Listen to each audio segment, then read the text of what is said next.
mas aqui será tratado com grande profundidade. Estarei utilizando aquela dogmática gigantesca de dezenas de volumes, Sacra Theologiae Summa, escrita por diversos jesuítas, né, ao longo da história, mais especificamente o volume 1b, onde trata, né, onde vem a tratar sobre vários princípios fundamentais da fé católica.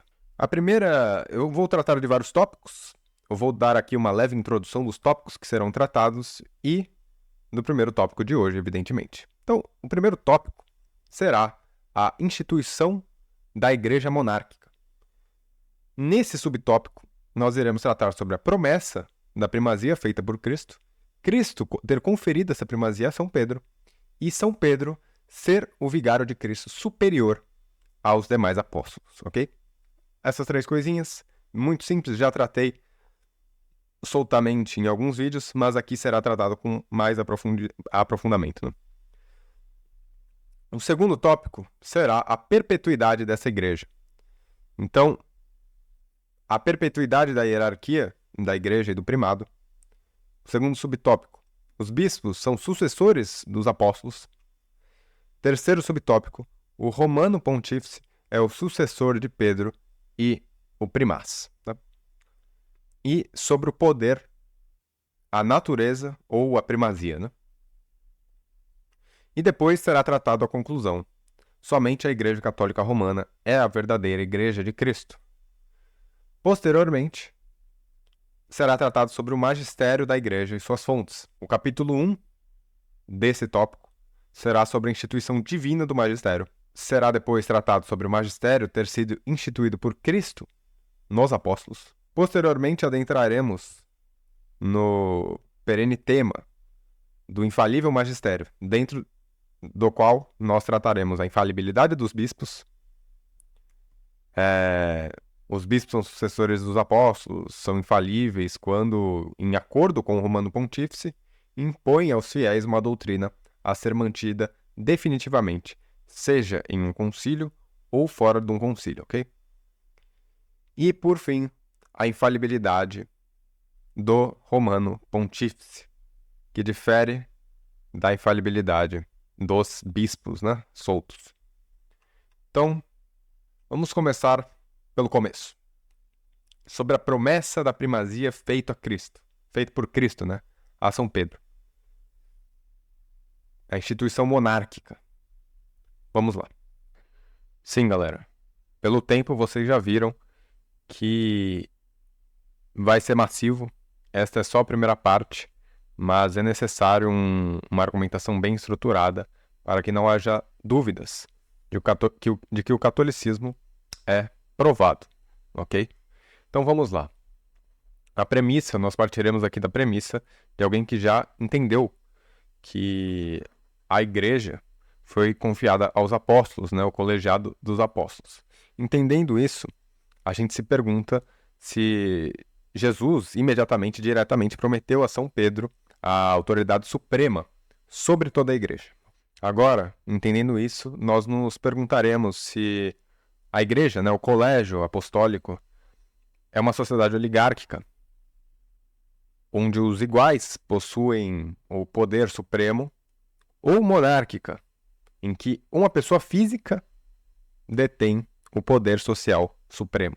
A resposta que iremos elaborar é que sim, evidentemente, o Cristo instituiu um poder supremo, a São Pedro, especificamente. Então, vamos para a definição de termos, né? Primado, pela própria palavra, é um título para dar a alguém que será o primeiro em determinado assunto, né? Pelo primado de honra, alguém é dito ser o primeiro em honra, né? Pelo primado de direção, alguém é dito ser o primeiro em direção, ou dotado apenas com a faculdade de advertir e aconselhar, não necessariamente de comandar. Pelo primado de governo, alguém é dito ser o primeiro no governo, o primeiro a governar. Pelo primado de jurisdição, alguém é dito é uma autoridade em uma sociedade perfeita. Uma sociedade perfeita é aquela na qual tem como fim último o bem supremo. O bem supremo, em seu próprio campo. E tem os meios ordinários, os meios suficientes para isso. Esses meios, ou por direito ou realmente, para alcançar esse fim. Consequentemente, essa sociedade perfeita, ela não faz parte de outra ou é subordinada a outra. Sobre essas palavras, imediatamente e diretamente, devemos entendê-las aqui como foi definido no Concílio Vaticano I. Abre aspas. As palavras imediatamente e diretamente são dirigidas contra os richerianos, que atribuíam a Pedro e seus sucessores apenas um poder ministerial e afirmavam que o primado instituído por Deus não fora dado imediatamente ou diretamente a Pedro, e sim à Igreja, com seu próprio sujeito, em cujo nome Pedro aceitou. Assim, para que o primado fosse prometido para Pedro imediatamente, significa que a promessa foi feita por Cristo diretamente a Pedro, ele mesmo, e não por mediação dos apóstolos ou da Igreja. Para que o primado a Pedro fosse transmitido diretamente, era necessário que a voz seja o próprio Cristo. E significa que as próprias palavras pelo qual essa promessa foi feita a Pedro expressassem de modo claro esse primado e não outra prerrogativa qualquer. E dizemos primazia de jurisdição ou poder supremo porque para essa tese basta provar que Cristo prometeu dar a Pedro o supremo poder na sociedade estabelecida por ele. Que esse poder particular supremo é, em particular, o poder de jurisdição. Decorre necessariamente da tese que depois demonstrará que a Igreja é uma sociedade perfeita, cujo poder é o da jurisdição, evidentemente. Então, quem que são os adversários, historicamente, do primado de Pedro? Os orientais cismáticos, né? Todos se conheceram até o século XII, como já mostrei até Simão de Tessalônica. Alguns começaram a negá-lo a partir do século XIV e até nossos dias atuais, praticamente todos os cismáticos tendem a negar o primado de São Pedro da forma ortodoxa da coisa, né? A partir do século XVI, os protestantes em geral, seguindo Lutero e Calvino, também o negaram, evidentemente.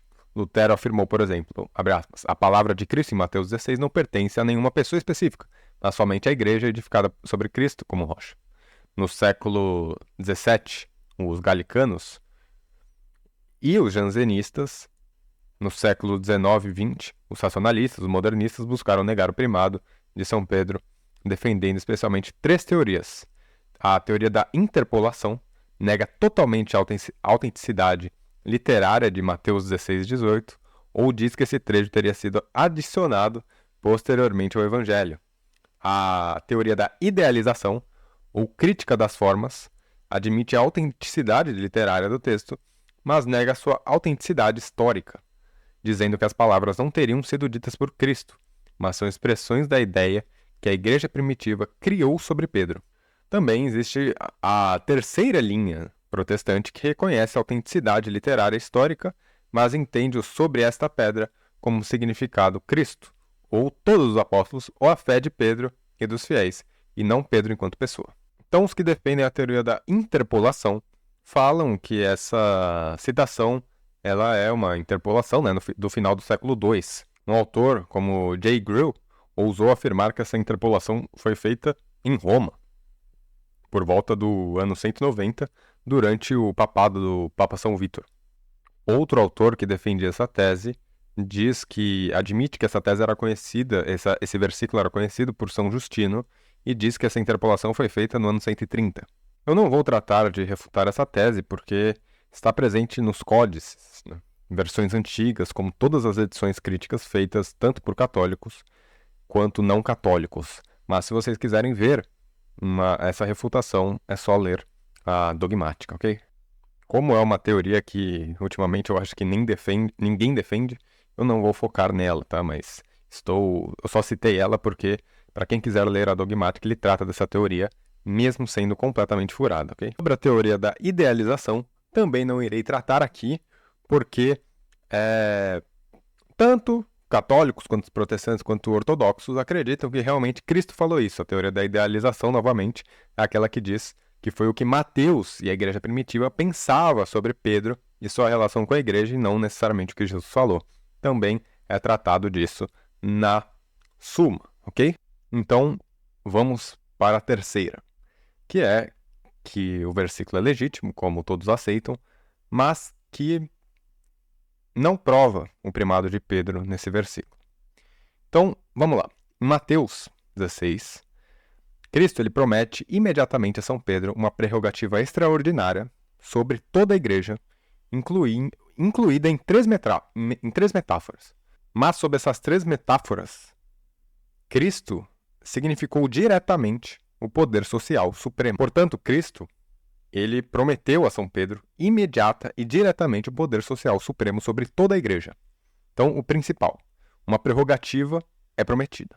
Extraordinária, porque é mostrada como correspondente à fé de Pedro, que é louvado como extraordinário, porque é dito ser a raiz da indefectibilidade, porque seus efeitos tocam o céu e porque se distingue pela mudança de seu nome, Simão, o que acontece 3 vezes na Escritura. Que Simão, evidentemente, ele muda o nome de Simão para Petra, né? Para Pedro. Aramaico é o mesmo de pedra, né? Interessante, como eu disse, que acontece 3 vezes nas Escrituras. O autor coloca Abraão em Gênesis, capítulo 17, versículo 5, quando, como recompensa por sua fidelidade, ele é constituído pai do povo de Deus, né? Perante a lei. O nome dele é mudado, né? Abrão para Abraão. Jacó, em Gênesis, de novo, capítulo 32, versículo 28, e capítulo 35, versículo 9, quando, como recompensa por sua fortaleza, ele é nomeado Israel e se torna o pai do povo de Deus, um povo rebelde, né? Rebelde sob a lei. E a Pedro, em Mateus 16, 18, já que, como recompensa por sua fé, ele é constituído como líder do povo de Deus, sob a graça. Cristo, já naquele momento, anunciou a mudança deste nome, pelo qual, pela primeira vez, ele viu Pedro e falou com ele, dizendo: então você é Simão, filho de João, você será chamado Cefas, que significa Pedro, né? Que é o mesmo de pedra em aramaico. Agora, sobre a igreja inteira. Porque é sobre a igreja sem restrição, e na época de Cristo a palavra igreja tinha um significado universal, né? Que é o significado primário da palavra, por isso católica, né? O significado de própria igreja é universal, por isso que aquela, por exemplo, quando Xandão objetou onde está católica na igreja, o discípulo de São João, né, o Santo Inácio de Antioquia utiliza católica porque naquela época a igreja já se chamava universal, e a palavra católica significa universal, né? E aí ele fala, porque é sobre a minha igreja, isto é, daquele que pela revelação do Pai é escolhido por Pedro como Messias, e o verdadeiro Filho de Deus. Portanto, essa igreja é tão universal quanto Deus, né? Porque sobre a igreja, qual ele confiou as chaves do reino universal no céu, ou que ele obrigou todos a entrar sob a ameaça de sua salvação, que é evidente, a igreja, o corpo de Cristo, né? Então, fora dela não há salvação. E aí, imediatamente a Pedro, porque a promessa é feita à pessoa de Pedro, sem ninguém no meio, como é claro a partir do uso dos nomes e dos pronomes pessoais, das composições que mostram agora. Ele, os apóstolos, disseram, Simão respondeu. Pedro disse, tu és o Cristo. Eu te digo, porque tu és Pedro. Bem-aventurado és tu, Simão, porque meu Pai te revelou. Tu és Cefas, e sobre este Cefas edificarei a minha igreja. Olha o jogo de palavras que demonstra a origem do texto, né? Onde a palavra kefa, né, repetida 2 vezes, na mesma forma, mostra claramente que o fundamento da igreja que está sendo construído é a própria pessoa de Simão, a quem as palavras são dirigidas. Esse jogo de palavras desaparece em traduções para o grego e o latim. É o menor. O poder social supremo é representado diretamente pelas 3 metáforas. Sob, né? A metáfora da rocha, Petra, significa que Pedro está relacionado com a igreja como fundamento natural, está relacionado a uma casa. Isto é, o primeiro príncipe eficaz de sua unidade e durabilidade, mas o próprio princípio eficaz de unidade e durabilidade em uma sociedade é sua autoridade suprema. Portanto, sob a metáfora de rocha, né, da rocha, Pedro, o poder social supremo é significado. Agora é verdadeiro, porque expressa o modo de pensar de Cristo. Ele mesmo como retratado nos livros do Novo Testamento. A igreja é como uma casa. A igreja como uma casa que é construída, como é claro a partir da palavra usada, não sopeco, eu construo, mas oikodomeu, eu construo a minha casa. Mateus 16, 18. E assim São Paulo chama a igreja a casa de Deus, né? 1 Timóteo, capítulo 3, versículo 15. A rocha é como uma base natural sobre a qual a fundação artificial é construída. Temélios, para a construção de uma casa, como é claro em Lucas, capítulo 6, versículo 48. A rocha fundamental é o princípio de durabilidade de toda a casa e da unidade de suas partes, como é certo em Mateus, capítulo 7, versículo 24. O menor agora é por si, né, per se, evidente a partir da natureza da matéria. Veja, sob a metáfora das chaves, diz-se que o poder é prometido a Pedro com respeito ao reino dos céus, que lhe é dado pela entrega das chaves. Mas pela entrega das chaves supremas, a autoridade é dada na matéria a que pertencem as chaves. Portanto, sob a metáfora das chaves, o poder supremo é significado. Agora o maior.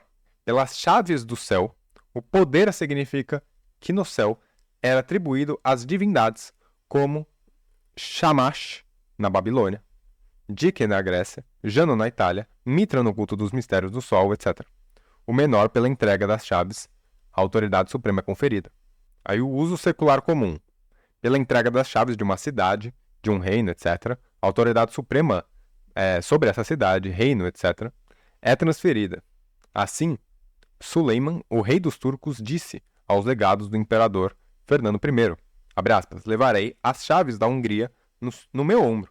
Isto é, tomarei a Hungria uma imagem expressa a mesma coisa. Uma em que Velázquez pintou a captura da cidade de Breda, no ano 1626, onde o conquistador Ambrósio Spinola, com um sinal de poder, aceita as chaves da cidade do líder holandês Justino de Nassau. Aí o uso dos gregos e dos romanos para isso. Entre os quais os sacerdotes, entre os gregos e os romanos, entre os quais os sacerdotes, são chamados kleidouchoi, ou porteiros, e têm poder sobre os templos. Na verdade, as divindades egípcias, gregas e romanas são representadas segurando em suas mãos as chaves como um sinal dos poderes que lhes são atribuídos sobre a terra e o mar, ou sobre as cidades e sobre todo o universo, ou sobre o próprio inferno. Agora, o uso dos judeus na literatura extracanônica, onde o príncipe dos anjos, Miguel, é chamado de porteiro, o porteiro do reino dos céus. E o próprio Deus é descrito como segurando na mão as chaves dos locais onde as almas habitam. No uso agora babilônico do Antigo Testamento, em Isaías, capítulo 6, capítulo 9, versículo 6, é dito sobre o Messias, abre aspas, o governo estará sobre seu ombro, do aumento de seu governo não haverá fim. Sobre o trono de Davi e sobre seu reino ele se sentará, aqui no ombro do Messias. É um sinal da sua suprema autoridade no reino davídico. E entre os judeus, entre os semitas, a chave, por causa do tamanho, era carregada nos seus ombros, E assim, em Apocalipse, capítulo 3, versículo 7, é dito sobre o Messias, aquele que tem a chave de Davi. Portanto, no Antigo Testamento, o poder supremo do Messias é representado pelo símbolo da chave. Além disso, em Isaías, capítulo 22, versículo 20, e seguintes, Deus anuncia com essas palavras que dará a Eliaquim pleno poder do reino de Davi. Abre aspas, eu te vestirei com a tua túnica, cingir-te-ei com o teu cinto, e entregarei a ele, pela autoridade, a sua mão. Ele será o pai dos habitantes de Jerusalém e da casa de Judá. E porei sobre seu ombro a chave da casa de Davi. Ele abrirá e ninguém fechará. Ele fechará e ninguém abrirá. Fecha aspas. Portanto, o poder no Antigo Testamento, no reino de Davi, é representado pelo símbolo da chave, E é supremo, porque se diz que é irrevogável. E agora, no uso bíblico do Novo Testamento, Cristo certamente obtém o poder completo no reino davídico, de acordo com a famosa anunciação que o anjo fez, Lucas capítulo 1, versículo 32. Nenhum outro símbolo dessa autoridade é dado, exceto da chave. Abre aspas. As palavras do santo do verdadeiro que tem a chave de Davi, que abre e ninguém fecha, que fecha e ninguém abre. Apocalipse capítulo 3, versículo 7. Pelo mesmo símbolo das chaves, a autoridade suprema é designada, que Cristo obteve por sua ressurreição sobre a morte e sobre o Hades, de acordo com as palavras, abre aspas. Eu sou o primeiro e o último. O que vive, eu morri. E eis que estou vivo, para todo sempre. E tenho as chaves da morte e do Hades. Apocalipse, capítulo 1, versículo 17. Além disso, em certo sentido, os escribas possuíam as chaves do reino dos céus, mas como eles fizeram mau uso dela, Cristo atirou, né? Rejeitou, dizendo, abre aspas, ai de vós, doutores da lei, pois tirastes a chave do conhecimento e fechais o reino dos céus contra os homens, pois vós mesmos não entrais, nem permitis que entrem aqueles que desejam entrar. Lucas, capítulo 11, versículo 52, e Mateus, capítulo 23, versículo 13. Portanto, essa autoridade suprema do reino dos céus, cujas chaves são o seu símbolo e que pertence a Cristo, é prometida a Pedro em Mateus 16, 19. E é representada pelo símbolo da entrega da chave do reino dos céus. Agora, a autoridade suprema, que é significada pela metáfora ligar e desligar. O duplo poder de ligar e desligar entre os semitas pode significar ou ou a autoridade de proibir e permitir, ou o poder de declarar algo proibido ou permitido, como já falamos anteriormente, né? Este poder duplo em Mateus 16, 19 é muito amplo, porque é estendido para o que quer que seja, e é o mais alto, mais completo em sua própria área, porque é considerado ratificado no céu. Ninguém pode apelar dele para algum outro poder que seja superior a ele na terra. Sob a metáfora de ligar e desligar, o poder é significado, seja de proibir, permitir, ou de declarar proibido, permitido. O que quer que fosse, com o poder de absolutamente vincular, mas isto é o poder social supremo. Portanto, sob a metáfora de ligar e desligar, significa-se o poder social supremo da igreja, que é conferido a Pedro. Vamos sintetizar de acordo com a tríplice metáfora. A igreja é A, como a casa de Deus a ser construída, B, como o reino do céu a ser administrado, C, como a religião que fixa laços ou os liberta no céu. Pedro nela é, como a rocha, o primeiro princípio da unidade e durabilidade, B, como porteiro ou vice-rei, a quem o cuidado de todos está comprometido, C, com aquele que liga ou o juiz todo-poderoso que decide as coisas. Em relação à igreja, o que vai acontecer no futuro é prometido a Pedro sozinho. A principal fundação deste edifício, ou a raiz da sua unidade e durabilidade. B, o porteiro deste reino, ou superintendente universal. Né? C, o juiz supremo desta religião, a fim de tomar decisões finais. Mas o fundamento principal de uma sociedade, ou raiz de sua unidade e durabilidade, o superintendente universal, o juiz supremo na decisão, é o poder supremo da mesma sociedade. Portanto, sob a tríplice metáfora, né, que é o argumento utilizado agora, a autoridade suprema da igreja é prometida somente a Pedro. Então, conclui-se que o argumento da tríplice metáfora conjuntamente parece ser demonstrado certo, né? Agora uma prova do primado de Pedro em Lucas, capítulo 22, versículo 32.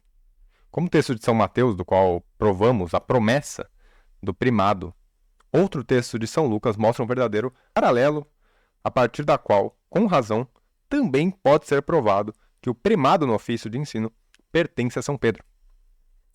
Teremos que tratar este texto quando considerarmos a infalibilidade do primado da igreja, que será bem... Aliás, vai ser mais adiante sobre a infalibilidade, mas vamos lá. Portanto, que seja suficiente aqui apontar algumas coisas da seguinte forma.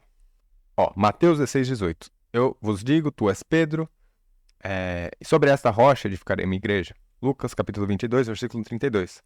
Mas eu tenho orado por ti, para que a tua fé não falhe, e quando te converteres, fortaleça teus irmãos. Vamos agora para o paralelismo, digamos, e atribuição do poder supremo a Pedro. A partir deste real paralelismo, é claramente evidente que ambos os textos, uma firmeza para Pedro é derivada de Cristo, sobre o qual a igreja está firmemente estabelecida. A diferença consiste no fato de que, no texto de São Lucas, fala em particular sobre a firmeza da fé, enquanto o texto de São Mateus exibe tal restrição. Mas em ambos os casos, igualmente, o ofício da fundação é atribuído a Pedro, né? Mas em Mateus, capítulo 16, versículo 18, o poder supremo relacionado com a igreja, em geral, é prometido a São Pedro. Portanto, Lucas, capítulo 22, versículo 32, ao mesmo São Pedro é prometido o poder supremo, em particular, no que diz respeito à fé da igreja. Segundo subtópico, Cristo conferiu a primazia a São Pedro. Após a ressurreição, Cristo, nosso Senhor, conferiu o primado da jurisdição sobre a Igreja Universal direta e imediatamente a Pedro. Referências dos autores que o autor coloca. Após a tese sobre a promessa do primado seguindo a ordem de doutrina utilizada pelo Concílio Vaticano I, agora vamos demonstrar em particular a atribuição do mesmo primado. A tese é definida pela fé divina no Concílio Vaticano I, onde foi expressamente definido que a atribuição do primado de São Pedro foi feita pelo Senhor com as palavras de João, capítulo 21, versículo 15 ao 17. E na encíclica podemos ver também de Pio XI. Leão XIII, em sua encíclica Statis Congenitum, dá uma explicação adicional do texto de João, capítulo 21, versículo 15 ao 17, quando diz: a promessa é cumprida quando Cristo, Senhor. Após sua ressurreição, tendo perguntado a Pedro 3 vezes se ele é cumprida quando Cristo, Senhor, após sua ressurreição, tendo perguntado a Pedro 3 vezes se ele o amava, mais do que os outros, impôs-lhe a ordem: alimenta meus cordeiros, alimenta minhas ovelhas. Ou seja, ele confia a ele, sem exceção, todos aqueles que deveriam pertencer ao seu rebanho. Estes, então, são os deveres de um pastor: colocar-se como líder à frente de seu rebanho para fornecer alimento, por isso afastar os perigos para proteger contra os inimigos indiciosos, para defendê-lo contra a violência, em uma palavra, para governar e dirigir. Desde então, Pedro foi colocado como pastor, rebanho cristão, e recebeu o poder de governar todos os homens, para cuja salvação Jesus Cristo derramou o seu sangue, fecha aspas. Pio XII, da mesma forma, em sua encíclica Mystic Corporis, ensina, abre aspas, é um fato bem conhecido que quando Cristo Nosso Senhor, depois de ter visivelmente governado o pequeno rebanho, durante toda esta peregrinação mortal, estava prestes a deixar este mundo e voltar para o Pai. Confiou ao príncipe dos apóstolos o governo visível de toda a sociedade que ele havia fundado. Tal era sua sabedoria que ele não poderia de forma alguma deixar o corpo social de sua igreja sem uma cabeça visível. É provado, em geral, que Cristo, em algum momento, estabeleceu esse primado, né? De fato, na tese precedente que a gente já demonstrou, provamos que Cristo prometeu a Pedro o primado, e foi uma promessa absoluta sem condições anexas, como é claro pelas palavras da promessa de Mateus 16, 18. Mas uma promessa do legado divino e do próprio Filho de Deus sem condições anexas, em algum momento, deve certamente ser cumprida. Portanto, Cristo, em algum momento, certamente, conferiu o primado a Pedro. O menor é certo, porque o legado divino fala as palavras de Deus. João, capítulo 3, versículo 34. E o verdadeiro Filho de Deus é absolutamente fiel e verdadeiro. Apocalipse, capítulo 19, versículo 11.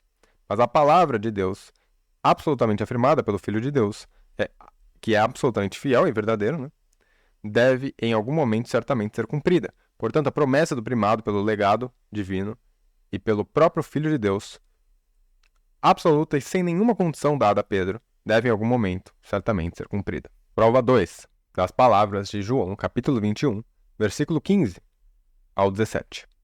Deve-se notar em relação ao texto de João capítulo 21, de 1 ao 25, do Evangelho de São João, há duas conclusões. Uma, no capítulo 20, versículo 30, mas a outra está no final do capítulo 21, versículo 24. Por isso, alguns não católicos disseram que todo o capítulo 21 não foi escrito por São João, mas que foi adicionado pouco depois de sua morte por seus discípulos. Mas este capítulo 21 está presente em todos os códices e traduções em seus elementos essenciais, concorda com os outros capítulos do Evangelho de São João, e por todos os padres sempre foi reconhecido como um capítulo genuíno do Evangelho. Portanto, a maioria dos críticos pensa que não há boa razão para duvidar de sua genuinidade, mas pode-se conceder, como muitos dizem, muitos críticos, de que esse escrito é como se fosse um apêndice escrito pelo próprio São João, como prova a natureza do estilo, adicionado posteriormente, seja para transmitir o relato da concessão do primado, como Toledo pensa, ou para corrigir a falsa opinião de outros concernente à imoralidade do próprio João, como Patrício pensa. Então, o capítulo 21 do Evangelho de São João pode ser dividido em 4 partes. Primeiro, João, capítulo 21, versículo 1 a 8, mostra a preparação das mentes dos apóstolos pelo milagre da pesca por causa dela.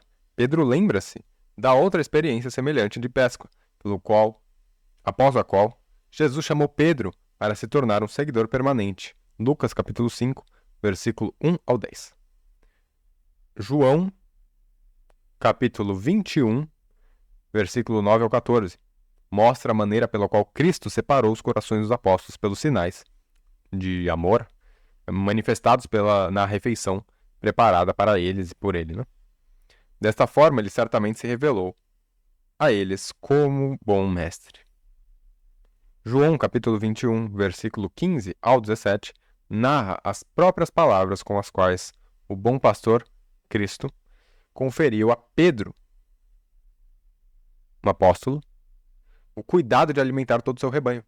Note a modéstia em que Pedro responde, em contraste com a arrogância que mostrou antes de negar a Cristo, em Mateus capítulo 26, versículo 31 a 35. João, capítulo 21, versículo 18, refere-se à profecia em que o Senhor diz a Pedro o martírio que ele sofrerá, em imitação do bom pastor, que dá a vida por suas ovelhas. Sim, é outro dia. Estou contra a roupa, porque é outro dia. Continuemos. Agora vamos comparar os versículos demonstrados, João, capítulo 21, versículo 15, e Mateus, capítulo 16, versículo 15 ao 19. Vamos ver. Comparando esses dois, fica claro que o Senhor, nosso Senhor e Salvador Jesus Cristo, prometeu o primado a Pedro após a sua profissão de fé, e àquele mesmo que mostrava o seu amor, ele conferiu o mesmo primado, abre aspas, para que ele nos ensinasse a quem ele deixou como seu vigário após sua ascensão ao céu. Agora a prova. Após sua ressurreição, Cristo conferiu imediatamente a São Pedro o cuidado de alimentar o seu rebanho. Em João, capítulo 21, versículo 15 ao 17. Mas alimentar o rebanho de Cristo diretamente significa governar os fiéis de Cristo, unidos na Igreja com o poder social e supremo. Portanto, após sua ressurreição dos mortos, Cristo, direta e imediatamente, conferiu a São Pedro o poder supremo sobre toda a Igreja. E, maior, conferido imediatamente. Ele conferiu a São Pedro imediatamente, porque Cristo dirige as palavras à pessoa de Pedro. E o que é significado pelas palavras é conferido ao próprio Pedro como seu sujeito próprio, sem ninguém mais intermediário. Isso é claro pelas palavras usadas. Abre aspas. Simão Pedro, Simão, filho de João, 3 vezes. Tu me amas mais do que esses? Eu te amo 3 vezes, com o que, sem dúvidas, há uma alusão da negação pessoal que Pedro fez a Cristo 3 vezes, né? Alimenta 3 vezes. Eu te digo, tu te cingias e ias para onde querias. Mas, quando fores velho, estenderá as tuas mãos e outro te cingirá e te levará para onde não queres ir. Portanto, os nomes e pronomes pessoais são multiplicados. Além disso, alusão muito pessoal são feitas, todas as quais evidentemente significam uma certa imediatidade entre Cristo e Pedro. A alusão às três negações é muito pessoal. Santo Agostinho ele diz o seguinte, abre aspas, pois, porque ele questiona o amante 3 vezes, a não ser para lembrá-lo de suas 3 negações.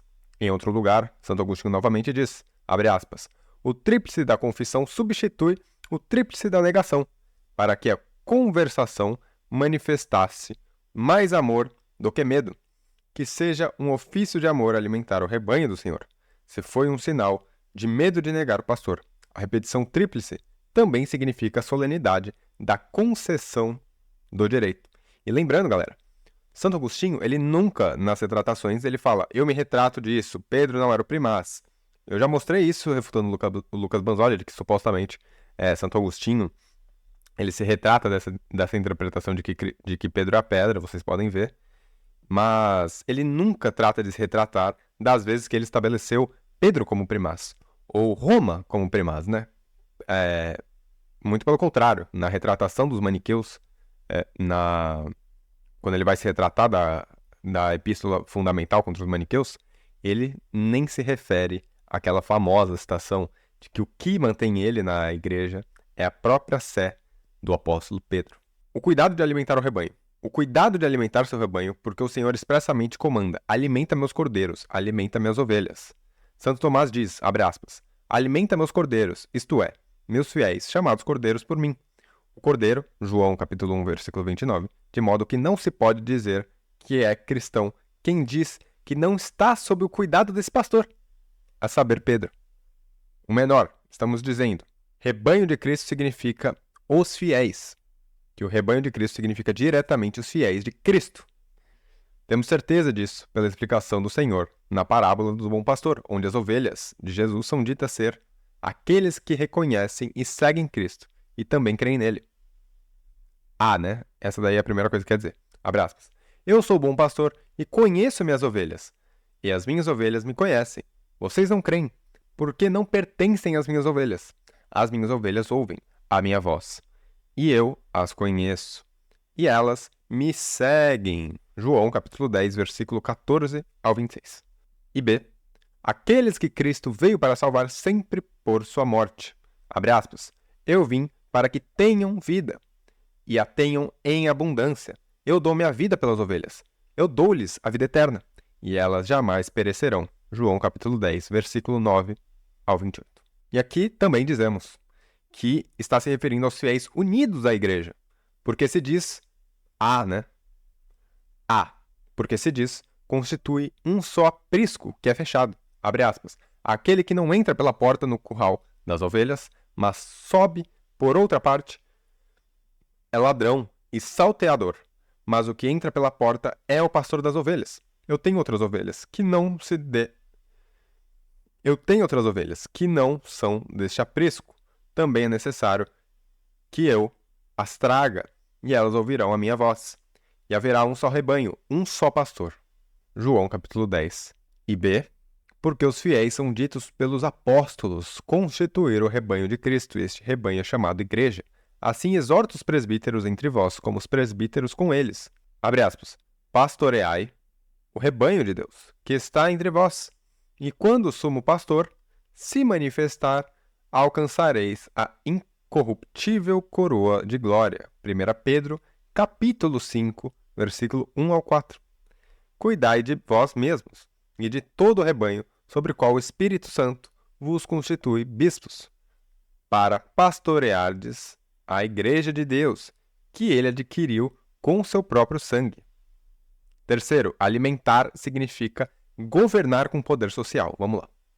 Estamos dizendo que alimentar significa o mesmo que governar com poder social, e na igreja este é um poder tríplice, como já foi provado: ensinar, governar e santificar os fiéis.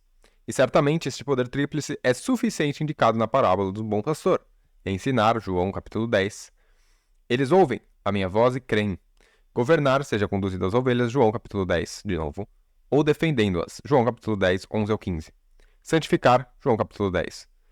Eu lhes dou a vida eterna, e eles jamais perecerão.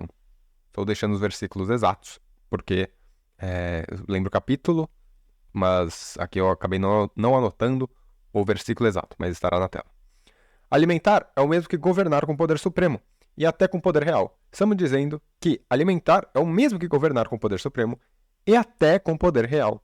Pois, em primeiro lugar, sem dúvida, os ouvintes de Cristo entenderam as imagens de alimentar para se referir ao poder supremo e real. Porque no Antigo Testamento a imagem era usada nesse sentido, como em 2 Samuel, capítulo 5, versículo 1 ao 3. Abre aspas. Então todas as tribos de Israel vieram a Davi em Hebron e disseram: Eis que somos todos os ossos e tua carne. E o Senhor te disse: Tu serás pastor do meu povo. Assim todos os anciãos de Israel vieram do rei Hebron e ungiram Davi sobre Israel.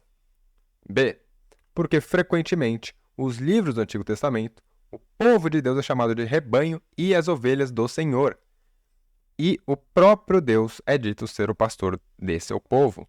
Em segundo lugar, especialmente porque com a imagem de um rebanho os profetas anunciaram o reino messiânico. E o rei Messias com a imagem de um pastor, como em Jeremias, capítulo 23, versículo 1 ao 8, que é explicado mais adiante em Ezequiel, capítulo 34, pois este capítulo de Ezequiel, a palavra em grego que está aparecendo na tela, ocorre 24 vezes. Outra palavra, 16 vezes. Outra palavra, 13 vezes. E são usadas como sinônimos porque correspondem à mesma palavra hebraica, nin. De fato, em Ezequiel, capítulo 34, o Senhor lamenta de muitas maneiras, porque aqueles que estabelecidos como pastores, para eles, não alimentam seu rebanho e suas ovelhas adequadamente. Portanto, o Senhor diz: salvarei o meu rebanho, alimentarei as minhas ovelhas, porei sobre elas um só pastor, o meu servo de Davi, e elas apacentará, e será o seu pastor. Ezequiel, capítulo 34. E diversos outros. Nestes lugares, as palavras pastor e alimentar claramente significam o poder supremo e, de fato, o poder real do rei Messias, no reino messiânico. E agora confirmado pelo Novo Testamento. Este mesmo ponto é confirmado pelo Novo Testamento, pois em Mateus, capítulo 2, versículo 1 ao 6, os magos perguntam: onde está aquele que nasceu rei dos judeus? Mas os próprios judeus, a saber, os escribas e os sumos sacerdotes respondem: em Belém, porque de ti sairá um governador, que apacentará o meu povo de Israel, e ele se levantará e apacentará seu rebanho, na força do Senhor. Miqueias, capítulo 5, versículo 2 ao 4. Portanto, o exército do poder messiânico, o próprio rei de Israel, foi entendido como significado da palavra alimentar, dedução do poder supremo de Pedro. Ora, dessas palavras deduz-se, necessariamente, que o poder social de que ele falou em João capítulo 21, versículo 15, só pode ser entendido como poder supremo e real no reino messiânico, que este poder é supremo, o qual é dado sobre Pedro, sobre o rebanho ou o reino de Cristo. É provado também pela natureza das palavras que é conferido, pois a. O poder que é conferido é muito singular, como inculcado pelo Senhor 3 vezes e correspondendo a uma tríplice profissão do maior amor. Mas tal singularidade do poder social pertence apenas ao seu grau supremo. E B. O poder dado a Pedro é universal, isto é, estendendo-se a todos aqueles que podem ser chamados as ovelhas de Cristo. Portanto, estende-se também aos próprios apóstolos, que foram ditos por Cristo serem suas ovelhas. Abre aspas. Jesus disse-lhes: todos vós, esta noite me abandonareis, porque está escrito: ferirei o pastor, e as ovelhas do rebanho serão dispersas. Mas depois de eu ressuscitar, irei adiante de vós para a Galileia. Mateus, capítulo 26, versículos 31 ao 32. Portanto, o ofício de alimentar as ovelhas de Cristo é confiado a Pedro. É o poder supremo e o real de governar sobre o rebanho ou reino de Cristo. O primado de São Pedro é confirmado pelo juízo da antiguidade cristã. Em primeiro lugar, deve-se notar que os santos padres, após o surgimento da heresia de Ário, prestaram mais atenção à confissão da divindade de Cristo, de que a fundação da igreja, ao explicar em Mateus 16, no entanto, de forma alguma, excluíram o sentido literal da promessa do primado feita por Cristo a Pedro na época, como recompensa pela fé professada a Pedro. Agora, testemunhos dos padres latinos. Tertuliano, cerca de 200 depois de Cristo, escreve, abre aspas, algo foi mantido em segredo de Pedro sobre a igreja a ser construída. Ele seria chamado de rocha para adquirir as chaves do céu e o poder de ligar e desligar no céu e na terra. Novamente, cerca de 220. Abre aspas. Mas dizes, tu, a igreja tem o poder de perdoar pecados. Agora indago a tua opinião para ver de que fonte usurpas este direito para a igreja, se porque o Senhor havia dito a Pedro, abre aspas, sobre a rocha edificarei a igreja, edificarei a minha igreja, te darei a chave do reino dos céus, Mateus 16, enfim. Tudo que ligares na terra, será ligado na terra. Tu, portanto, presume que o poder de ligar, desligar derivou para ti, isto é, para toda a igreja semelhante a Pedro. Que tipo de homem és tu, subvertendo e mudando completamente a manifesta intenção do Senhor conferido, como aquela intenção fez este dom pessoalmente a Pedro? Sobre ti, ele diz, edificarei a minha igreja, e eu te darei as chaves do reino, eu te darei as chaves, não a igreja. São Cipriano, cerca de 250.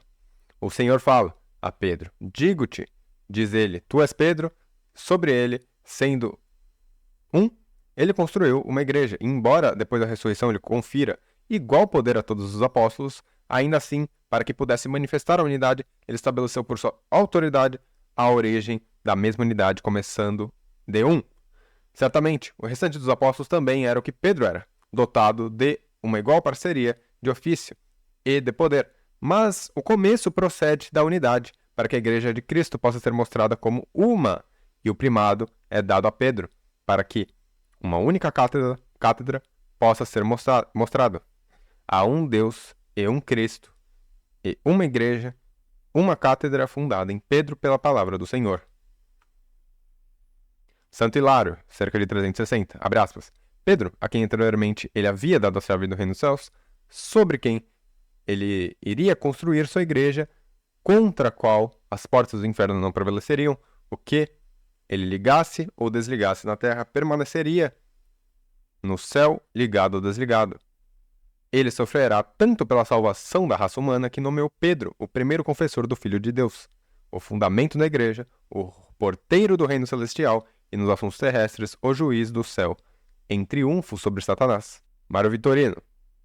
Abre aspas, se o fundamento da igreja foi posto em Pedro, como está declarado no Evangelho, já que tudo lhe havia sido revelado, Paulo sabia que devia ver Pedro como aquele a quem tal autoridade havia sido dada por Cristo, mas não a fim de aprender algo dele. Santo Epitato de Milevo. Abre aspas. Não podes negar que sabes que na cidade de Roma a cadeira episcopal foi concedida, primeiro a Pedro. Nela sentou-se Pedro, a cabeça de todos os apóstolos, e assim ele foi chamado Cefas. E esta única cadeira, a unidade, é preservada por todos. Portanto, Pedro é o primeiro a sentar-se naquela cadeira única, que é a primeira entre seus dons. Pela unidade, o bem-aventurado Pedro mereceu ser colocado antes de todos os apóstolos. E ele sozinho recebeu a chave do reino dos céus, que seriam comunicadas aos outros. Claro que o chefe dos apóstolos poderia governar-se de tal maneira que não faria nada de que se arrependesse. Mas, portanto, em seu único pecado, muitos erros são vistos para que pudesse ser mostrado pela unidade, que tudo deve ser observado para Deus. Santo Ambrósio de Milão, abre aspas. André seguiu o Salvador antes de Pedro, e, no entanto, André não recebeu o primado de Pedro. Santo Ambrósio, cerca de 390. Abre aspas. Pedro ficou triste porque lhe perguntaram pela terceira vez, tu me amas? Pois alguém é questionado sobre o que é duvidoso. Mas o Senhor não duvidava. Ele perguntou, não para aprender, mas ensinar a quem ele deixaria como seu vigário para nós, após sua ascensão ao céu. Pedro testemunha seu afeto, e, portanto, porque ele sozinho, de todos, eles fazem suas profissões. Ele é colocado antes de todos, pois a caridade é maior do que todas as outras coisas. Continuando, abre aspas. É o próprio Pedro a quem ele disse, tu és Pedro, sobre esta pedra edificarei a minha igreja. Portanto, onde Pedro está, ali está a igreja. Onde a igreja está, ali não há morte, mas vida eterna. São Jerônimo, abre aspas. A igreja fundada em Pedro, embora em outro lugar seja construída sobre os apóstolos, e todos recebem as chaves do reino do céu, e a fortaleza da igreja seja firmada igualmente sobre eles. No entanto, entre os 12, um é escolhido, como a cabeça estabelecida, e assim, ocasião para o cisma é removida. Santo Agostinho.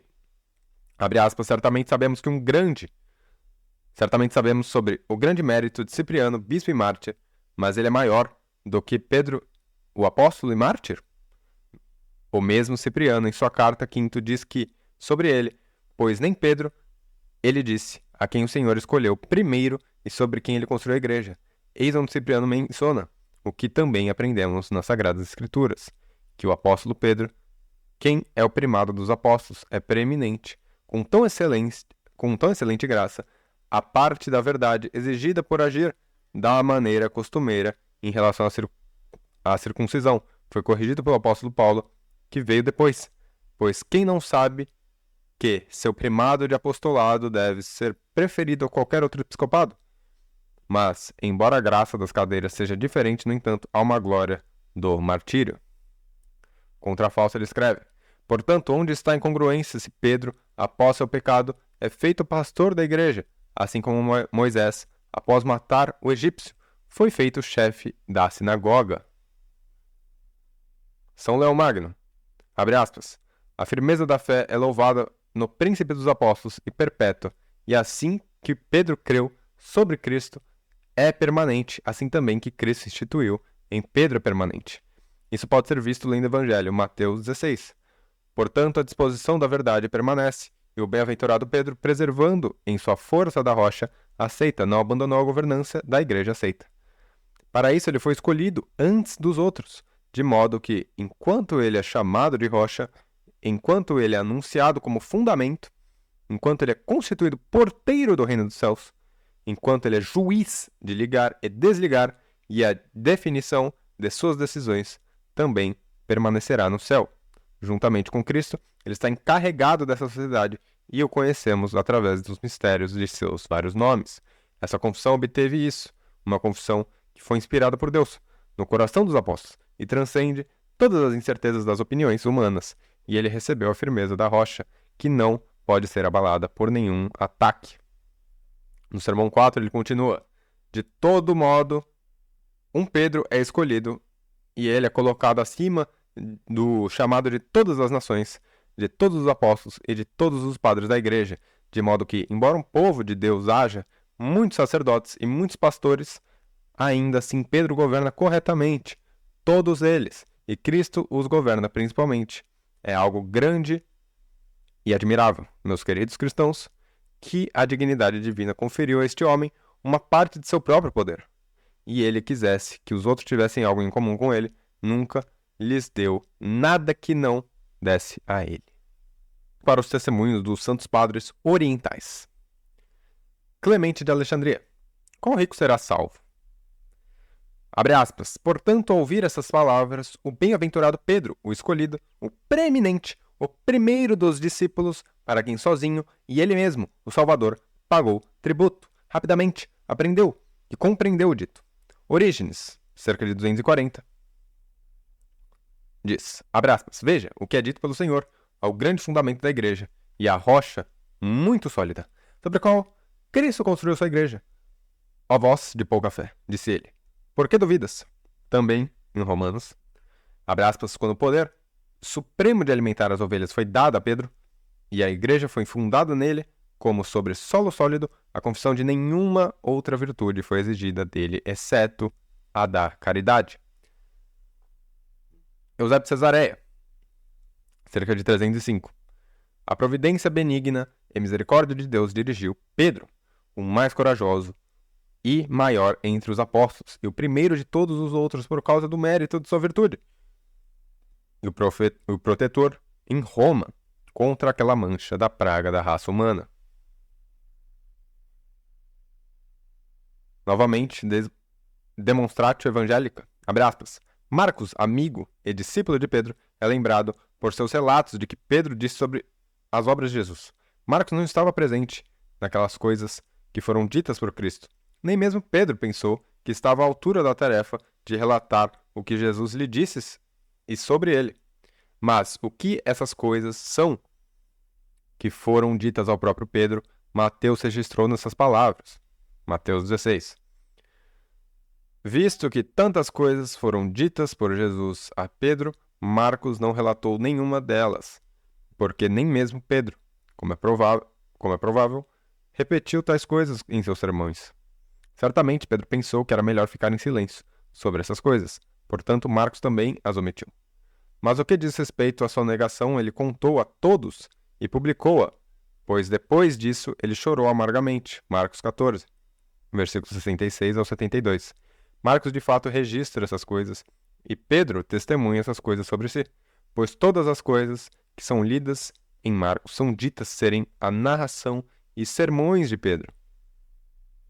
Se foi proposto pelos evangelistas como uma ficção a fim de enaltecer seu mestre com mentiras, por que eles dizem mais tarde que ele estava triste, dilacerado de desgosto e perturbado em sua mente?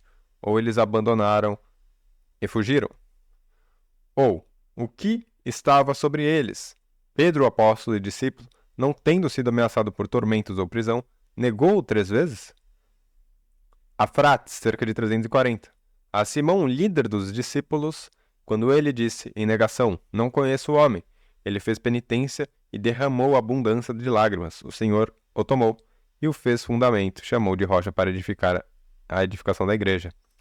São Cirilo de Jerusalém, abre aspas, Pedro, o principal e mais proeminente dos apóstolos, negou o Senhor 3 vezes, diante de uma pequena serva.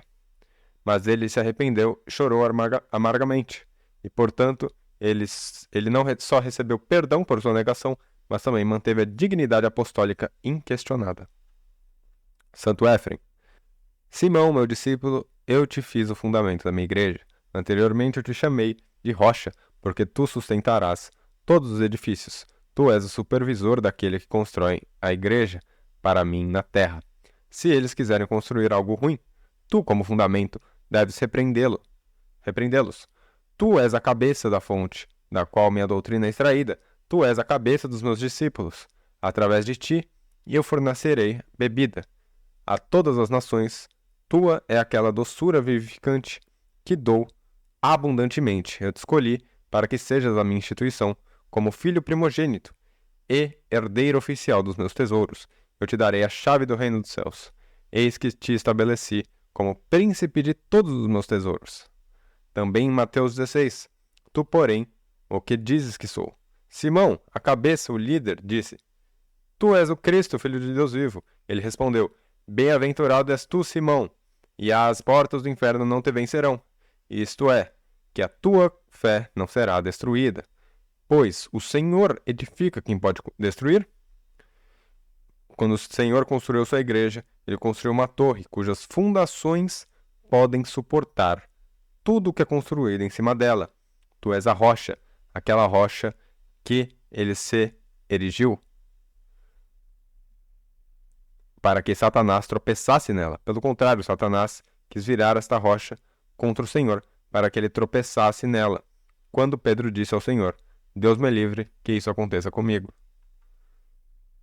Santo Epifânio de Salamina. André seguiu o Senhor primeiro, mas depois um começo feito por Pedro.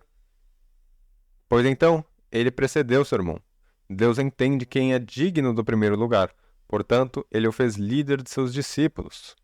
São Basílio, o supervisor de tão importante julgamento e o ministro de tal ira de Deus contra o pecador, aquele bem-aventurado Pedro, e o primeiro de todos os discípulos, a quem somente maiores testemunhos foram dados do que aos outros, que foi proclamado bem-aventurado, a quem a chave do reino dos céus foram confiadas. São Gregório Nazianzeno, abre aspas. Vê como dentre os discípulos, todos eles grandes e eminentes, e dignos de serem escolhidos, este é chamado de rocha, e ele aceitou os fundamentos da igreja por causa de sua fé. Ele é amado carinhosamente e repousou no peito de Cristo. Ele é chamado Pedro, é confiado como fundamento da igreja. São Gregório de Nissa. A memória de Pedro é celebrada, que é a cabeça dos apóstolos, e junto com ele e os outros membros da igreja são glorificados. E a igreja de Deus permanece firme, pois de acordo com a prerrogativa dada a ele pelo Senhor, ele é a rocha firme e sólida sobre a qual o Salvador fundou sua igreja. Dídimo de Alexandria. Entre os apóstolos, Pedro era o líder, o príncipe dos apóstolos. Aquele, entre os apóstolos, ocupa o primeiro lugar. também Pedro foi chamado bem-aventurado por aquele que sozinho é o Senhor bem-aventurado. As igrejas foram construídas sobre essa rocha, a chave do reino dos céus dada a ele. Além disso, ele recebeu poder. Ou melhor, todos também o receberam através dele. Não para rejeitar os pecadores, mas para recebê-los, se tivessem uma mudança de coração. São João Crisóstomo. Pedro era corifeu daquele grupo, a boca dos apóstolos, a cabeça daquela família, perfeito do mundo inteiro, o fundamento da igreja, o amante ardente de Cristo. Santo Inácio, a quem Cristo colocou no comando do mundo inteiro, a quem deu a chave do céu, em cujo julgamento ele confiou todas as coisas. O mesmo autor, em Mateus 16:18, abre aspas, sobre essa rocha edificarei minha igreja, isto é, sobre a fé da sua confissão. Daí ele declara que muitos hão de crer, ele aumenta a sua compreensão e o constitui como pastor. Mas eu te darei a chave do reino dos céus, que pertencem somente a Deus, a saber, absolver pecados, tornar a igreja firme em meio a tantas perturbações, tornar o pescador de homens mais sólido que a rocha quando atacado por todo mundo. E ele promete dar-lhe essas coisas em todo mundo. O Pai deu a revelação do Filho a Pedro, mas o Filho o comissionou a disseminar o conhecimento do Pai, quando, de si mesmo, por todo mundo, quando lhes deu as chaves, quem estende a igreja ao mundo inteiro, e mostrou que ela é mais firme que os céus. Novamente pelo mesmo autor em João, capítulo 21. Jesus diz a Simão Pedro: Simão, filho de Jonas, tu me amas mais do que estes? Alimenta minhas ovelhas. E por que, passando pelos outros, ele fala a ele sobre isso? Ele era preeminente entre os apóstolos, a boca dos discípulos e a cabeça do grupo. Portanto, Paulo vem vê-lo em vez dos outros. Ao mesmo tempo, ele lhe mostra que é necessário ter fé continuamente. Depois do arrependimento por sua negação, ele confia a liderança dos irmãos. Mas ele diz: se me amas, aceita a liderança dos irmãos, e agora mostra aquele amor fervoroso que sempre manifestaste, e do qual te gabas, e dá pelas minhas ovelhas aquela vida que dissestes que daria por mim. Macário, cerca de 400, em Mateus 16:18, recebe um nome digno, abre aspas, recebe um nome digno de tua graça. E se Pedro, manifestando a todo mundo uma rocha inexpugnável, que não se move, pois tu recebeste uma mente e um julgamento invencíveis.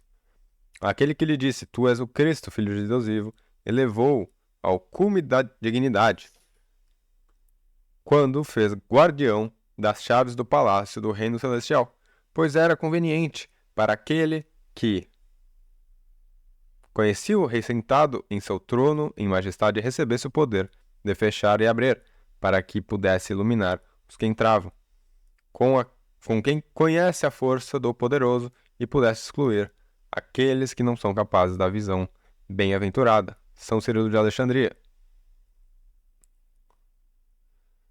Em João, abre aspas, e Cristo não permitiu que ele fosse chamado Simão, mais, reivindicando-o naquele exato momento por seu poder, como seu próprio, mas como uma semelhança adequada agradou-lhe ser chamado Pedro da rocha Petrum, a Petra. Isto é, porque ele iria construir sua igreja sobre ele. Escolhe o testemunho virtual de monumentos arqueológicos. O número relativo de representações de pessoas em monumentos arqueológicos indica preeminência de São Pedro, pois, com exceção de quadros em que Jesus é mostrado como o bom pastor, que são inumeráveis, a imagem de Cristo ocorre em Garrut 440 vezes. Em primeiro lugar, depois de Cristo, a imagem de São Pedro é encontrada 212 vezes, depois de São Paulo 47 vezes, depois do Colégio dos Apóstolos, no qual Pedro também está incluído, 30 vezes, Moisés 37 vezes, Daniel 11, Elias 6, além das 212 vezes já mencionadas. Pedro é representado sob a imagem de Moisés 100 vezes. Portanto, Pedro no Novo Testamento é como Moisés no Antigo Testamento. Nos monumentos arqueológicos, Pedro é facilmente reconhecido pela forma de sua barba e seu cabelo. Pedro sozinho frequentemente aparece desde o final do século II, segurando as chaves. Pedro é representado como um mestre, seja sentado em uma rocha e lendo um livro, ou a partir do século IV, sentado em uma cadeira ensinando. Portanto, o primado de Pedro aparece claramente. A assimilação de Pedro a Moisés em imagens arqueológicas. As imagens que Pedro é assimilado a Moisés são frequentes. Há algumas em que o Senhor, como jovem, segurando um volume em sua mão esquerda e comandando com a direita, aponta uma passagem no volume aberto para Pedro, no qual frequentemente aparecem as palavras lei ou lei de Deus, ou Senhor dá a lei, cerca de 30 vezes. Ou há outras em que, como um segundo Moisés, Pedro golpeia uma rocha com seu cajado e nela jorra água, da qual frequentemente soldados romanos bebem, cerca de 100 vezes. Assim, desde o início do século II, essa representação começa a aparecer e é encontrada em Roma, Pisa, Milão, Arles, Avignon, Narbonne, Marsella, Madrid, Astorga, Saragossa, etc. Às vezes, Pedro é representado carregando um cordeiro como bom pastor. Assim, Pedro é mostrado como tomando o lugar de Cristo, ou como vigário de Cristo. Vamos agora para o terceiro subtópico. São Pedro, como vigário de Cristo, seria superior dos apóstolos?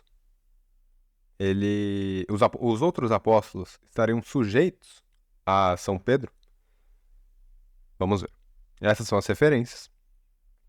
Depois de provarmos que o próprio Cristo conferiu imediatamente seus poderes aos apóstolos e o primado a São Pedro, nos perguntaremos agora sobre as relações que, em razão do primado de São Pedro, tinha tanto com Cristo quanto os apóstolos.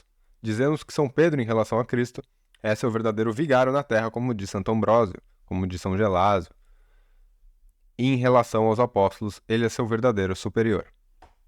Então, comecemos com a definição dos termos. O primado é o poder supremo sobre toda a igreja. Este poder não é delegado ou meramente dado a uma pessoa, mas é ordinário, porque por instituição de Cristo está firmemente ligado ao ofício do primado, que foi estabelecido perpetuamente.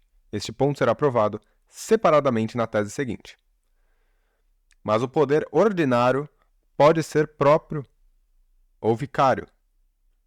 É o poder ordinário que é exercido por seu sujeito em seu próprio nome e direito, mas é dito vicário aquele que é exercido por seu sujeito no lugar de outrem, a quem pertence propriamente. Vigário de Cristo, consequentemente, São Pedro é dito como vigário de Cristo, em razão do primado, porque ele exerceu seu poder preeminente, não em seu próprio nome e direito, mas no lugar e pelo direito de Cristo. No entanto, ele é chamado o verdadeiro vigário de Cristo, não meramente aparente, porque o poder dado a São Pedro, por direito vicário, é verdadeiramente mesmo que Cristo tinha na terra por seu próprio direito. Os apóstolos e seus poderes. Vamos lá.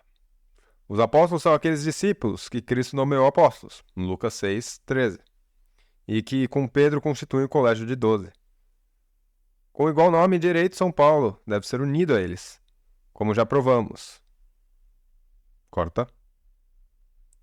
Seus poderes podem ser distinguidos em ordinários e extraordinários.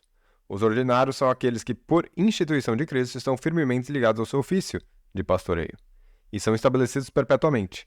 Eles podem ser reduzidos ao poder tríplice de ensinar, santificar e governar os fiéis confiados ao seu cuidado.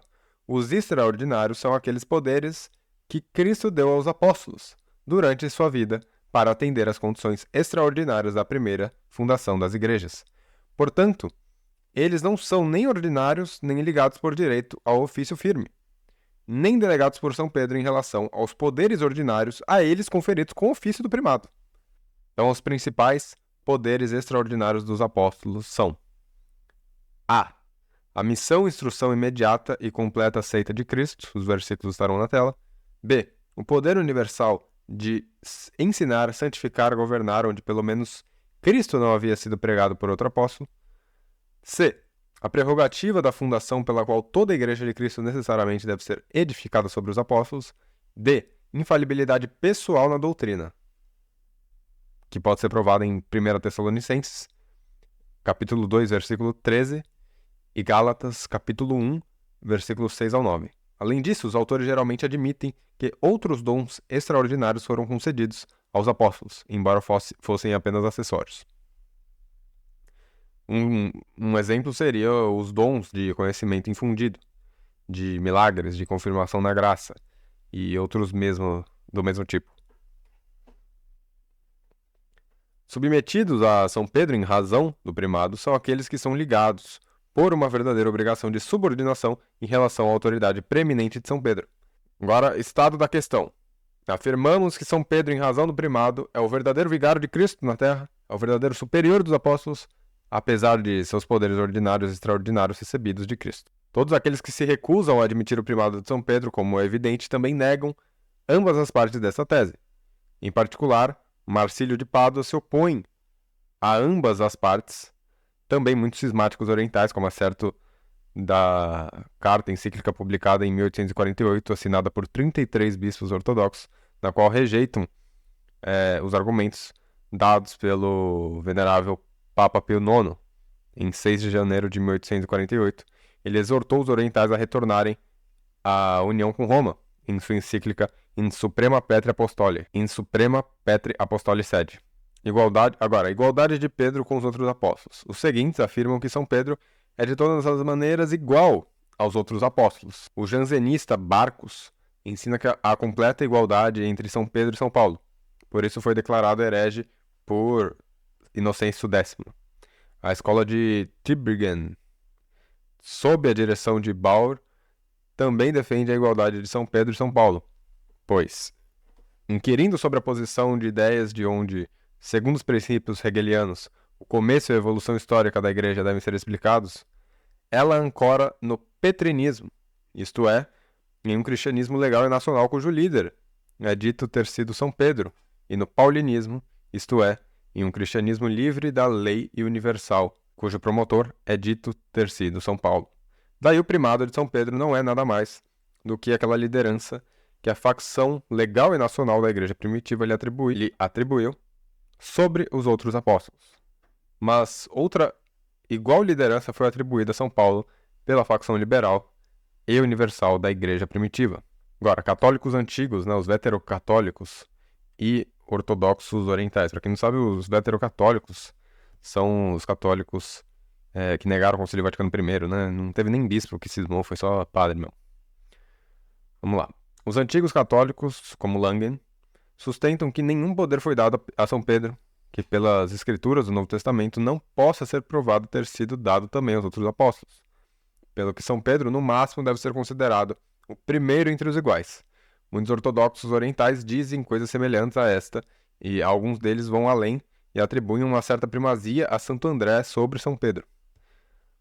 Doutrina da Igreja.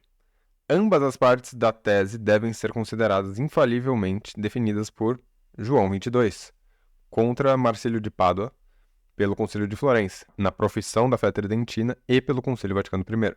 O magistério da Santíssima Igreja frequentemente atribui o título de vigário de Cristo a São Pedro e seus sucessores. Você também encontrará a autoridade de São Pedro sobre os outros apóstolos definida por Clemente VI e pelo Concílio Vaticano I. Leão XIII, na encíclica Satis Congenitum, de Mateus 16, 18, João 21, 15, Lucas 22, 32, ele conclui, abre aspas, por esta razão Jesus Cristo quis que Pedro participasse de certos nomes, sinais de grandes coisas, que pertencem somente a si mesmo, para que a identidade de títulos mostrasse identidade de poder. Assim, aquele que é ele mesmo, a principal pedra angular, em quem todo edifício, sendo bem ajustado, cresce para um templo santo no Senhor. Efésios capítulo 2, versículo 21. Ele que é o rei da sua igreja, que tem a chave de Davi, que abre e ninguém fecha, que fecha e ninguém abre. Apocalipse capítulo 3, versículo 7. tendo entregues as chaves a Pedro, declarou-o príncipe da comunidade cristã. Assim também, ele é o bom pastor. João, capítulo 10, versículo 11. Constituiu Pedro o pastor de seus cordeiros e ovelhas. Finalmente, ele que nos confirma em toda boa obra e palavra, segundo Tessalonicenses, capítulo 2, versículo 16, comanda Pedro que confie seus irmãos. Com razão, portanto, diz São Leão Magno, abre aspas, de todo o mundo, Pedro sozinho é escolhido para tomar a liderança no chamado de todas as nações, para ser a cabeça de todos os apóstolos e de todos os padres da igreja. De modo que, embora no povo de Deus haja muitos sacerdotes e muitos pastores, Pedro deve, por direito, governar todos aqueles sobre os quais o próprio Cristo é o principal governante. Leão Magno, Sermão, capítulo 4, versículo... Leão Magno, Sermão 4:2. E novamente, Cristo, o Senhor, como já foi suficientemente dito, transmitiu a Pedro, seus sucessores, que eles deveriam ser seus vigários e que eles deveriam ter o mesmo poder perpetuamente na igreja, que ele mesmo teve durante sua vida mortal. Pio XII, na encíclica Mysticis Corporis, diz: todos sabem que Cristo, o Senhor, quando estava prestes a deixar este mundo e retornar ao Pai, confiou ao príncipe dos apóstolos o governo visível de toda a sociedade que ele havia fundado. E não se pode objetar validamente que, pelo estabelecimento de um primado de jurisdição da igreja, este corpo místico recebeu duas cabeças, pois em virtude do primado, Pedro não é senão o vigário de Cristo, e portanto, este corpo tem apenas uma cabeça principal, a saber, Cristo, que continuamente a governar a igreja invisível e diretamente a governa visivelmente através de seu representante pessoal na Terra. Portanto, a tese é definida pela fé divina em relação a ambas as partes, especialmente contra o Marcelo de Pádua, e também nos concílios de Florença e Vaticano I. Prova da primeira parte. Em razão do primado de São Pedro, é o verdadeiro vigário de Cristo na Terra. O verdadeiro vigário de Cristo na Terra é o homem que no lugar e com direito de Cristo obtém na Terra o próprio poder que Cristo, como homem, tinha na Terra por seu próprio direito. Mas, em razão do primado, São Pedro, no lugar e pelo direito de Cristo, obtém na Terra aquele poder que Cristo, como homem na Terra, tinha por seu próprio direito. Portanto, em razão do primado, São Pedro é o verdadeiro vigário de Cristo na Terra. O maior, é claro, pela própria definição de vigário de Cristo. A menor é provada em Mateus, capítulo 16, versículo 18. E sobre essa rocha edificarei uma igreja. E em João, capítulo 21, versículo 16. Alimenta minhas ovelhas, alimenta meus cordeiros. Portanto, é assim. Em razão do primado de São Pedro, na igreja, não sua, mas de Cristo, no rebanho, não seu, mas de Cristo, é como a rocha fundamental, o porteiro universal, o juiz supremo, o pastor supremo dos fiéis, de Cristo. Portanto, São Pedro, não em seu próprio nome e direito, mas no lugar e pelo direito de Cristo, obtém na terra o poder supremo da igreja. Mas tal poder é o que Cristo, como homem, tinha na terra por seu próprio direito. Portanto, em razão do primado, São Pedro é o verdadeiro vigário de Cristo na terra. Prova do último menor. Cristo, como homem, por seu próprio direito inalienável, era e permanece a. O Rei e Senhor de todas as coisas, Apocalipse, capítulo 19, versículo 16. B. A rocha principal e pedra angular, sobre a qual toda a igreja é edificada, Mateus, capítulo 21 e diversos outros. C. O porteiro invencível, porque ele tem a chave de Davi, que abre e ninguém fechará, que fecha e ninguém abrirá, Apocalipse 3. O juiz absoluto, porque o Pai, abre aspas, entregou todo o julgamento ao Filho, fecha aspas. João, capítulo 5, versículo 22. O bom pastor, o pastor-chefe e o grande pastor das ovelhas. João, capítulo 10, versículo 2 ou 14. João, capítulo 10, versículo 2 ou capítulo 11, 14. Portanto, o poder primacial de São Pedro é o mesmo que Cristo, como homem, tinha em seu próprio direito. Autores que confirmam e explicam essa doutrina sobre o vigário de Cristo na Terra. Um autor anônimo de cerca de 260 diz, abre aspas, a divina e paternal piedade nos conferiu o guia do apostolado e ele ordenou a sede vicária do Senhor como dignidade celestial. Em nosso superior temos a origem do autêntico apostolado, sobre o qual Cristo fundou a igreja. Santo Ambrósio, abre aspas, o Senhor pergunta, tu me amas, não para aprender, mas para ensiná-lo. Após sua ascensão ao céu, por causa de seu amor, ele o deixou como vigário para nós. Santo Agostinho, o Senhor disse, lhe confiou suas ovelhas, a Pedro, não as ovelhas de Pedro, para que ele não se alimentasse, mas o Senhor. Cristo é verdadeiramente o único advogado, assim como ele é o único pastor. Como Cristo pastor, não é Pedro um pastor? Sim, Pedro também é um pastor. Pois se ele é um pastor, por que ele lhe disse, alimenta minhas ovelhas? Ele é um verdadeiro pastor que alimenta suas ovelhas, pois a Pedro foi dito, não para alimentar suas ovelhas, mas minhas. Portanto, Pedro, não em si mesmo, mas no corpo do pastor, é pastor. São Leão Magno ensina, abre aspas, porque tu és Pedro, isto é, já que eu sou uma rocha inviolável, eu sou o fundamento, em cujo lugar ninguém pode colocar outro. No entanto, tu também és uma rocha, porque tu és firme, com o meu poder, de modo que o que me pertence, por meu próprio poder, possa pertencer a ti em uma participação comum comigo. Inocêncio III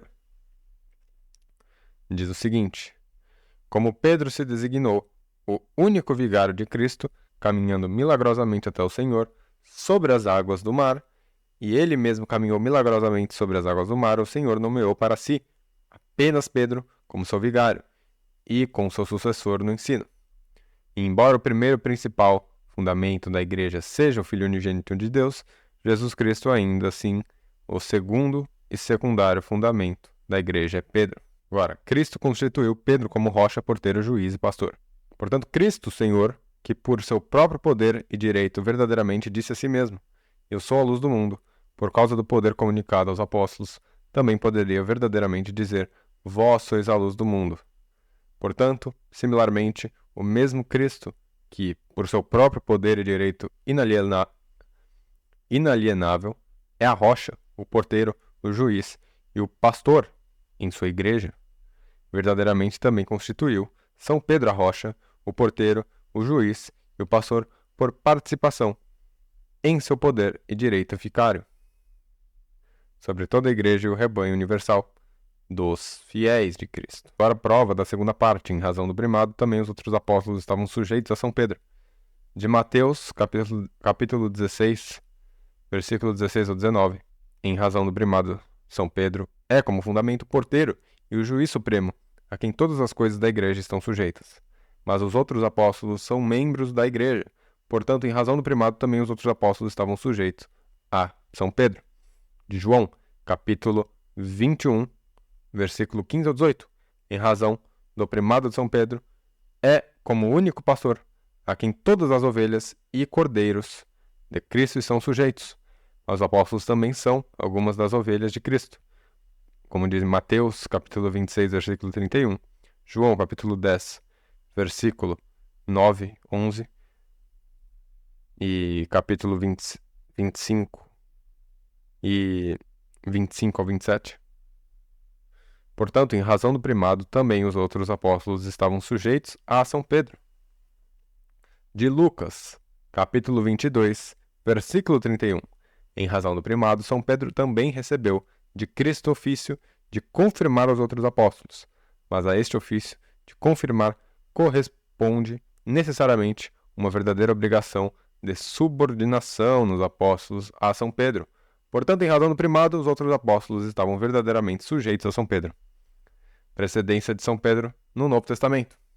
A mesma segunda parte é confirmada por várias razões, pelas quais no Novo Testamento a precedência de Pedro sobre os outros apóstolos é mostrada ou apoiada ou aludida. São Pedro é sempre mencionado em primeiro e é reconhecido como primeiro entre os apóstolos. Marcos, capítulo 3, versículo 16, Lucas, capítulo 6, versículo 14, Atos, capítulo 1, versículo 13. São Pedro é citado em primeiro lugar. Mateus, capítulo 10, versículo 2, primeiro Simão, que é chamado Pedro. Marcos, capítulo 1, versículo 36, Simão e aqueles que estavam com ele. Lucas, sumo sacerdote. Lucas, capítulo 9, versículo 32, Pedro e aqueles que estavam com ele. Pode-se inferir a força dessa expressão de Atos capítulo 5, versículo 17. O sumo sacerdote e aquele que estavam com ele. Atos capítulo 2, versículo 14. Mas Pedro de pé com os 11. A expressão como esta em Atos capítulo 2, versículo 37 e capítulo 5, versículo 29. São Pedro toma o primeiro lugar entre os apóstolos. Agora B, né? São Pedro toma o primeiro lugar entre os apóstolos quando dirige e controla os assuntos sérios. Na eleição dos apóstolos para tomar o lugar de Judas, São Pedro não imerecidamente deve ser pensado como tomando o lugar de Cristo. Atos capítulo 1, versículo 15 ao 17 e 21 ao 26.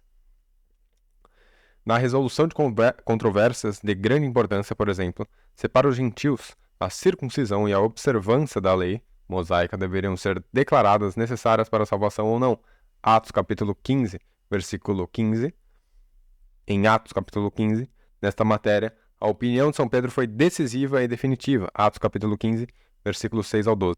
São Pedro, ele toma o primeiro lugar entre os apóstolos nos exercícios de poderes recebidos de Cristo. Na pregação sobre a morte e da ressurreição de Cristo, Atos capítulo 2, versículo 14, capítulo 3, versículo 12, capítulo 4, versículo 8 e capítulo 5, versículo 29, no julgamento de Ananias e Simão, Atos capítulo 5, versículo 1 e versículo 8, capítulo 8, versículo 20. Na admissão dos gentios na igreja sem quaisquer encargos judaicos, Atos capítulo 10, versículo 11, Atos capítulo 15, versículo 7.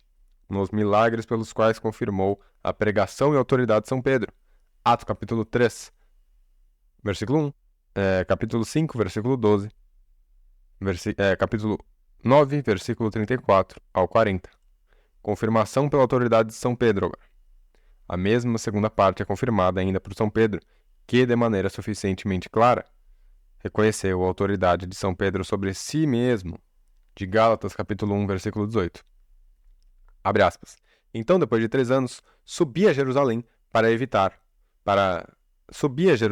visitar Cefas, mas não vi nenhum dos outros apóstolos. Fecha aspas. A razão desta visita não é outra senão a autoridade suprema de Pedro. Como Mário Vitorino disse muito bem, abre aspas, se o fundamento da igreja colocado em Pedro, como está declarado nos evangelhos, já que tudo lhe havia sido revelado, Paulo sabia que deveria ser Pedro como aquele a quem tal autoridade havia sido dada por Cristo, mas não a fim de aprender algo dele. São João Crisóstomo concorda com a afirmação acima. Abre aspas. Visto que ele não precisava de nada, Pedro, no entanto, ele subiu como alguém maior e mais antigo, mas não a fim de aprender algo dele. Como ele disse, fui para visitar Pedro. Ele não disse, isto é, para ver Pedro, mas, isso é, para visitá-lo e conhecê-lo, de maneira como as pessoas estão acostumadas a falar que visitam grandes e renomadas cidades para conhecê-las. Assim ele julgou necessário ver apenas aquele homem, pois ele disse que não foi a Jerusalém por causa dos outros apóstolos, mas por causa deste. Gálatas, capítulo 2. Abre aspas. Fui encarregado do evangelho para os incircuncisos, assim como Pedro havia sido encarregado do evangelho para os circuncisos. Parênteses, pois aquele que operou por meio de Pedro para a missão dos circuncisos, também operou por meio de mim, para os gentios. Fecha aspas. São Paulo equipara sua missão à de Pedro sozinho, embora a mesma missão tenha sido conferida a todos os 12 apóstolos. Porque tanto ele mesmo quanto os judaizantes, a quem ele se refere, reconheciam São Pedro sozinho como líder de todo o apostolado ou primaz da igreja. De Gálatas, capítulo 2, versículo 11 ao 21. Abre aspas, mas quando Cefas veio a Antioquia, eu resisti em sua face, porque ele estava condenado. Porque ele não agia de maneira direta quanto à verdade do evangelho, não porque estivesse em erro, mas porque não acomodava sua maneira de agir com a verdade. A autoridade de Pedro era tão grande que, quando ele simulou a observância da lei judaica, ele atiraria outros a segui-lo, até mesmo o próprio Barnabé, e abraçar a mesma simulação. Mas São Pedro, ao repreendê-lo, não apela, como poderia ter feito ao decreto de Jerusalém, Atos capítulo 15, versículo 28. Mas a opinião do próprio São Pedro, esta era a mesma para ambos os apóstolos, pois, caso contrário, São Paulo teria argumentado a partir dela ao escrever para si mesmo aos Gálatas, mas a maior autoridade de Pedro era reconhecida por todos. Importância da repreensão de Paulo a Pedro. Finalmente, São Paulo considera importante ter resistido a Pedro em sua face, o que, claro, não seria importante a menos que ele reconhecesse que São Pedro como superior. Como São João Crisóstomo diz, abre aspas, é manifesto que Pedro, primeiro dos apóstolos, a quem as ovelhas haviam sido confiadas por Cristo, é aquele sobre quem todas as coisas são ditas, pois ele diz que o resistiu em sua face e que ele considera isso importante, indica nada mais do que ele tem respeito pela dignidade da pessoa. Além disso, se ele tivesse dito sobre qualquer outra pessoa que resistiu em sua face, de forma alguma ele o teria considerado importante. Além disso, se Pedro tivesse sido qualquer outra pessoa, sua mudança não teria sido importante a ponto de influenciar também outros judeus. Ele apenas se retiraria e se separaria, mas essa retirada e separação, por causa da dignidade da pessoa, poderia atrair consigo todos os outros discípulos. Agora, sobre a natureza de conciliar os poderes extraordinários dados aos apóstolos por Cristo com sua subordinação a Pedro em razão do primado. Por causa da dificuldade dessa matéria, alguns autores negam que Cristo tenha dado alguns poderes aos apóstolos, que chamamos extraordinários, né? Especialmente uma jurisdição universal. Eles dizem que uma jurisdição mais extensa, além da ordinária que já possuíam, foi-lhes dada por uma delegação tácita ou expressa de Pedro. Muito mais comum é a opinião daqueles que sustentam que Cristo conferiu aos apóstolos também jurisdição universal extraordinária, pelo menos onde o evangelho não havia sido pregado por outro apóstolo. Romanos capítulo 15, versículo 20. Conciliação do poder extraordinário dos apóstolos com a subordinação de Pedro. Portanto, supondo também a jurisdição universal extraordinária dos apóstolos, seu poder pode ser adequadamente conciliado com sua subordinação a São Pedro em razão do primado, de acordo com este princípio. Embora em razão do apostolado fossem iguais a São Pedro, ainda assim, em razão do primado, estavam sujeitos a São Pedro, e de fato não apenas indiretamente, mas também diretamente. Agora, demonstração indireta. Na medida em que todos os frutos do trabalho e poderes dos apóstolos deviam ser submetidos à autoridade suprema de São Pedro, para que ele sozinho fosse o fundamento visível, o porteiro, o juiz e o pastor supremo de toda a igreja. Diretamente também, é certamente tanto na primeira realidade, né, do ser, igual a ser, quanto na segunda realidade, igual a ação. Na primeira realidade, isto é, considerando o poder em si, o poder de São Pedro era maior, tanto extensiva quanto intensivamente. Extensivamente porque São Pedro tinha sob si também os apóstolos e todas as igrejas fundadas sobre cada um deles em qualquer parte do mundo. Intensivamente também tanto sobre os apóstolos quanto sobre os outros fiéis. Pois São Pedro sozinho poderia sozinho autoritariamente dirigir e corrigir os assuntos dos outros apóstolos e também corrigir aquelas coisas que talvez fossem arranjadas por eles de forma menos adequada em relação à disciplina das igrejas. Mas somente São Pedro poderia autoritariamente vincular os outros fiéis por uma lei, que não poderia ser desvinculada por nenhum outro apóstolo, ou libertá-los de uma lei disciplinar imposta por qualquer outro apóstolo. Na segunda realidade, isto é, o exercício do poder que dissemos que São Pedro tinha na primeira realidade, de fato, sobre os apóstolos.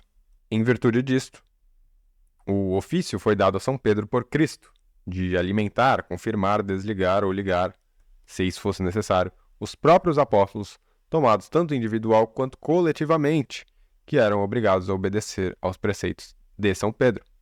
Agora, leremos algumas objeções que o autor coloca.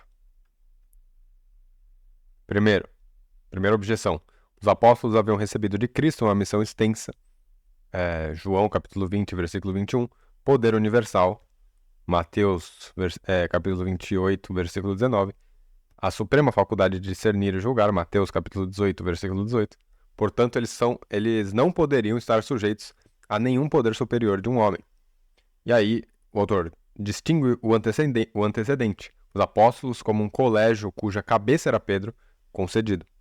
Os apóstolos individualmente, e o autor subdistingue com Pedro e sob Pedro, concedido. Independentemente de Pedro, negado.